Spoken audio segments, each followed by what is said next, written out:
The next thing I wanted to talk about was DRAM, D-R-A-M, diastasis rectus of your abdominal muscles. So your abdominal muscles, the rectus abdominis is your six-pack muscle, and basically you have some connective tissue that joins the two six-pack muscles on either side together.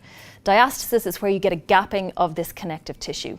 Now it's very important that you deal appropriately with this, because if you do the wrong thing, the gapping can get worse. Now some women notice this early on in the pregnancy, and when they bend backwards, they notice a doming effect on their stomach muscle. That's a sign of this diastasis rectus.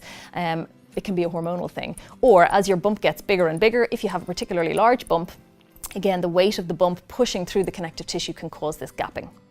What we need to do in the postnatal period then is we need to try and deal with that again as quickly as we possibly can. So usually in the hospital you'll be tested for this by your physio, and they look at basically the finger test. So you can do it very easily yourself. If you're lying flat on your back, you can lift your head and shoulders up off the bed as you have your fingers just placed in the midline, and you can feel a gap between the two muscles. 2 fingers is quite normal. 3 fingers or more, you need to see your chartered physiotherapist. And what we would do with you then is start you on a program of trying to very gently strengthen the deeper stomach muscles to try and bring that gap together again.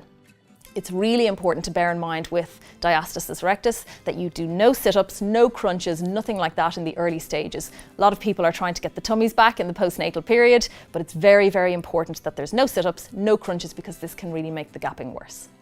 Typically, it will take 4 to 6 months of a rehab plan with your chartered physio that you're progressing through as you feel you're able for it, for this to start to settle down. But it is important that you start to do it as soon as you can if you've been told that the gap is wide after your own pregnancy.